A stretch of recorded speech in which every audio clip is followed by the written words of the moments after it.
Hey guys, Phoenix here, and I wanted to apologize for the basically bad quality of my other Fortnite story video because Michael was distracting me and reasons, a lot of editing, but I figured since Fortnite Season 10 is probably the best part of the lore of Fortnite, and also it's the part with the most mystery because everyone can kind of agree about most of the parts about the Fortnite story, except this one. There's a lot of different ideas, and I wanted to bring my own to the table, and also, I'm very proud of this idea, and I want to make it really good for you guys and present it in the most professional way I could. If you're wondering about my audio, until I get a USB mic, I'm using my Turtle Beach headset to record better audio so that it does not sound like I'm underwater or have a bucket over my head, like my audio used to sound like in these voiceover videos. So without further ado, I'm going to get straight into the Fortnite Season 10 or Season X storyline, and, well, enjoy.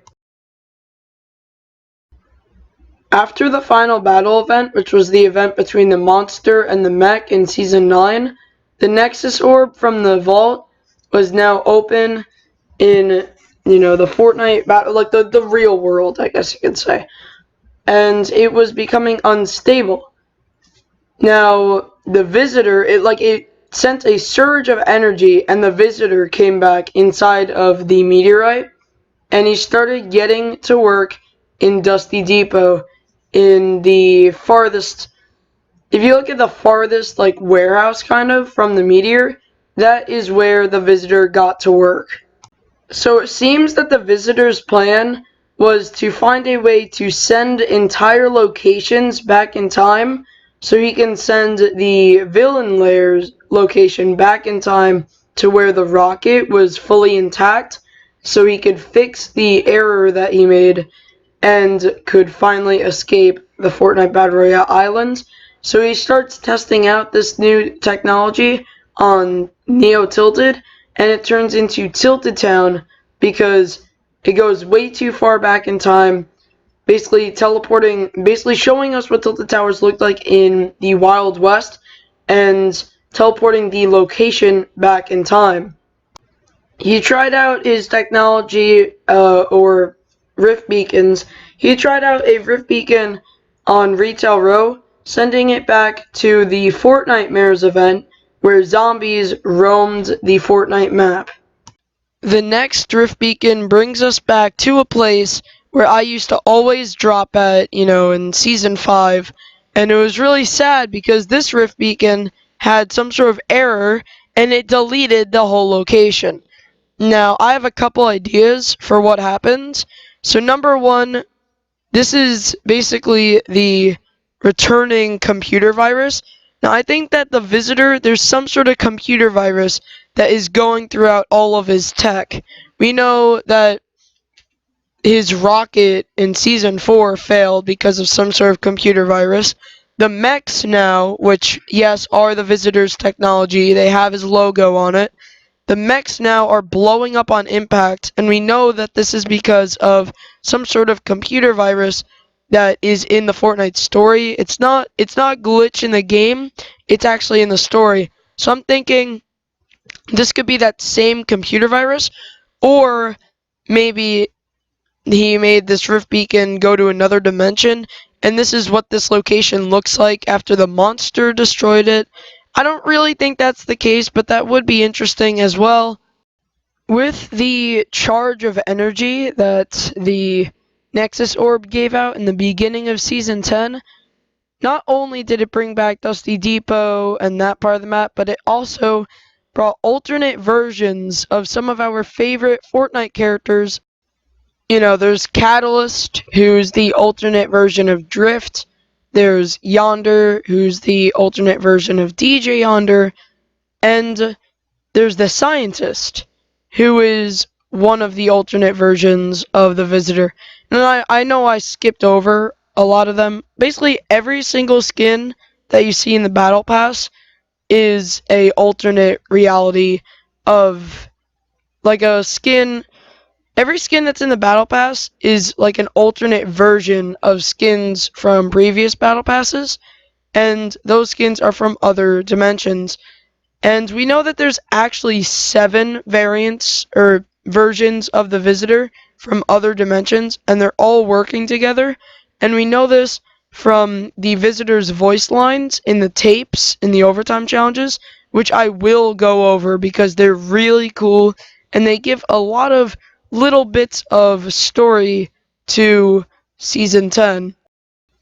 So, all the versions of the Visitors with their knowledge, they make rift beacons that basically, instead of teleporting locations back in time, or locations from back in time, they get locations from other realities. And maybe they were actually trying to test this out with the like pool area, like the rec center where there's like the soccer field, and maybe it failed and that's why it deleted the location, or maybe it was one of those other reasons I said earlier. But the first time that they actually succeed in getting a location from another reality results in the Borderlands crossover event, which was cool. We got Pandora, and then 2 more Rift Beacons popped up on the Frozen Lake and in Paradise Palms. So instead of grabbing locations from other worlds, which happened in the Borderlands event, basically, the Borderlands event was not from the Fortnite islands. It just completely teleported a location there from a completely different world. So this time, with these 2 other Rift Beacons, the one over Frozen Lake and the one over Paradise Palms, we actually got locations from our islands in other realities. We got a Greasy Grove, which never got frozen over, and we got a Moisty Palms, which was a mashup between Moisty Mire and Paradise Palms. I had a little brain fart there. And they were on the right track. They were doing some really cool stuff. In Greasy Grove and Moisty Palms, we actually got, the taco time and the prop hunt thing. So they were trying to probably figure out a way to bring the rocket back, but instead of using time bending, using dimension bending. We don't really know why. It's kind of a mystery, but we know that that is what they're trying to do. So using Rift Beacon technology and parts from the mechs, the visitors get to work on a rocket. Now, I don't really know what was the point of the last 2 Rift Beacons, which were Sunny Suburbs and Gotham City, because they're kind of contradictions to what I was saying earlier. One, Gotham City is a location from a completely different world, and 2, Sunny Suburbs is actually one of the OG Season 1 locations, only in Season 1 it was all destroyed, so you get to see what Sunny Suburbs looked like way before Season 1, so I'm guessing before the whole zombie apocalypse happened in the Fortnite story. Um, so yeah, the Sunny Suburbs is basically that location back in time, like with the time bending technology. I'm guessing maybe these Rift Beacons were there to test out like new features of the new rocket. Obviously, it was Epic Games trying to do a cool Batman crossover and bring back a cool location from Season 1 with that whole, shooting star twist to it. But, like, obviously it's Epic Games just trying to give us nostalgia and a cool crossover. But I'm guessing that, you know, them testing out new features of the rocket, I'm guessing that's the closest we'll get to an answer in the Fortnite storyline. So yeah, that kind of brings us to now. The rocket is complete, and it's probably going to take off soon. We have a countdown to the Sunday, and I'm going to now go over the visitor voice lines from the tapes, and also the future of Fortnite Season 10, the future of Fortnite in general, and, kind of like the final verdict of this video. 7 of us are attempting is very risky. I suspect they are not the only ones watching, but it must be done or we lose the bridge forever. I speculate that no one calculated the formation of the island, that interdimensional matter collisions would resolve rather than push. Now that I witnessed it firsthand, it's obvious that pinching alone made it inevitable. When I hear this again, will it help me remember? Or once looped, will I be just as muted as the others? No matter, it seems the lengthy precautions worked. The practical theorem was a success. You arrived outside the loop at the exact moment of expansion. This effectively paused the singularity, giving us time to create the devices needed to synchronize the junction. So that was all 4 of the tape audios. Of course, you only need to collect 2 tapes, but there are 4 ways that you can hear the tapes. Like there's 4 things that you can hear. That's them put all together, and I'm going to jump around a bit when trying to explain and make sense of all this. Well, the beginning starts off with, the 7, referencing the 7 different variants of the visitor, and they also mention that there are people listening.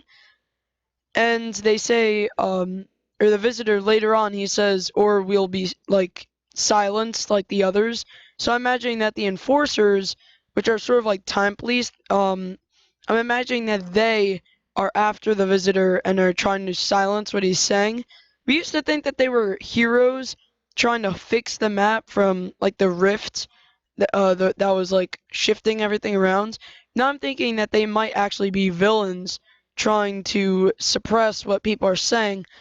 They did come around the same time as the cube came to the map, so they probably have something to do with the cube. Um, and they were undoing stuff that happened with the rift, which obviously the visitor did that. They're after the visitor.